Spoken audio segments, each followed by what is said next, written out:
আসসালামু আলাইকুম বন্ধুরা। অনেকে আমাকে প্রশ্ন করে, আপনি একা মানুষ ছেলে নিয়ে গ্রামে থাকেন কেন? শহরে থাকলে জীবনটা সুন্দর হয়, শহরে থাকতে পারেন না। এইটা দেখেন, চাষতো বাড়ির জমিতে থেকে নিয়ে আসলাম পুঁই শাক। ঠিক আছে, এই পুঁই শাকগুলা আমি দেখছেন কত পুঁই শাক, 2 দিন খাইতে পারবো। নিয়ে আসলাম, তারপরে নিয়ে আসলাম কি, এই যে দেখেন মূলা শাক। মূলা শাক নিয়ে আসলাম। তো আমার কথাগুলো মন দিয়ে শুনেন কি বলি। মূলা শাক, তো এই শাক কয়টা যদি আমি শহরে কিনতে যাই, তো অনেক শাক কিন্তু দেখুন, এই শাকগুলো দেখেন, এই যে কি সুন্দর লকলকে শাক, আল্লাহ রহমতে। এই শাকগুলো যদি আমি শহরে কিনতে যাই, এই শাকগুলো কিনতে লাগবে আমার 100 টাকা। ঠিক আছে, 200 টাকার শাক আছে।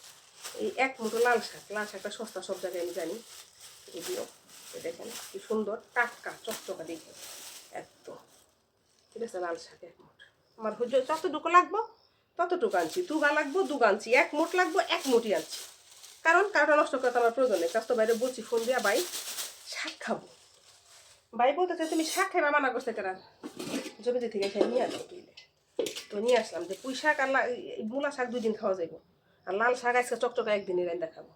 তো দেখো আমার শাক, এরকম শাক, ঠিক আছে, কিন্তু শহরে কিন্তু পাওয়া যায় না।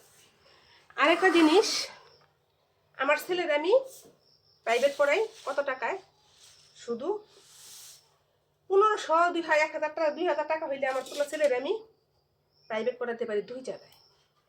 আর যদি আমি শহরে থাকি, আমার একটা প্রাইভেটে খরচ যাবে কত, 5000 টাকা। তো আমি ব্যাংকে থেকে আমার যে টাকাটা, স্বর্ণ বেচা টাকা টোকা থেকে কিন্তু আমি আমার সংসারটা চালাই। সবাই জানে, আমার ফ্যামিলির মানুষও জানে, আত্মীয় স্বজনও জানে আমার কোনো ইনকাম নেই, যেহেতু আমি কোনো চাকরি করি না। আমার চাকরি করতে ভালো লাগে না। আর আগে বিজনেস ছিল বাসায়, ঠিক আছে, গরু ছাগল এগুলো আমি পালন করতাম, জমা জমি আছে, দুধ বর্গা দিয়ে দিছি। তো যদি আমি মনে করেন আমি আমার বাপের সম্পত্তি পাইছি, আল্লাহ আলহামদুলিল্লাহ, ওই থেকে খাইতে পারবো, যদি গুনা কেটা খাই, কিন্তু দরকার নেই আমার ডাল ঠান বোনার, আমি পারুম না যেটা সেটা করতে যাবো। কিন্তু এখন শাক বাঁচতেছি, করতেছি। যদি মনে করেন আমি চাই, তাহলে কিন্তু আমি কি করতে পারবো, এই যে ধান চাষ করতে পারবো।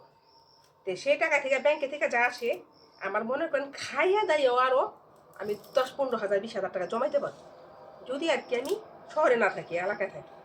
আর শহরে থাকলে চাকরি করেও আমি যে করে টাকা আমার ব্যাংকে থেকে আসে, সেই টাকা দিয়ে থেকে আমার সংসারও চলবে না, আর ডাবল আমার খরচ যাবে। তো এখানে কিন্তু আমি বছরে একবার আমি মার্কেটিং করি, কাপড় চোপড় কিনি। অনেকে বলে আমি কিন্তু, আমার কিন্তু কোনো বিলাসিতা নেই, আমি বিলাসিতা জীবন যাপন করি না, কারণ আমি তেমন একটা বড় লোক না।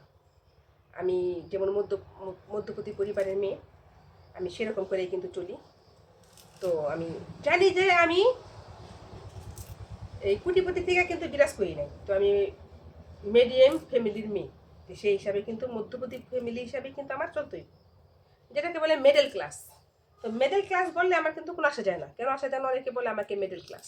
তো ভাই আমি মিডল ক্লাস, আলহামদুলিল্লাহ, খাওয়া দেওয়া ভালো আছি। এই যে আমি টাকা শাকসবজি খাইতে পারতেছি মিডল ক্লাসে থাইকা, টিনের ঘরে থাইকা। এখন আপনারা দেখেন এরকম টাকা খাইতে পারেন কিনা। আসসালামু আলাইকুম।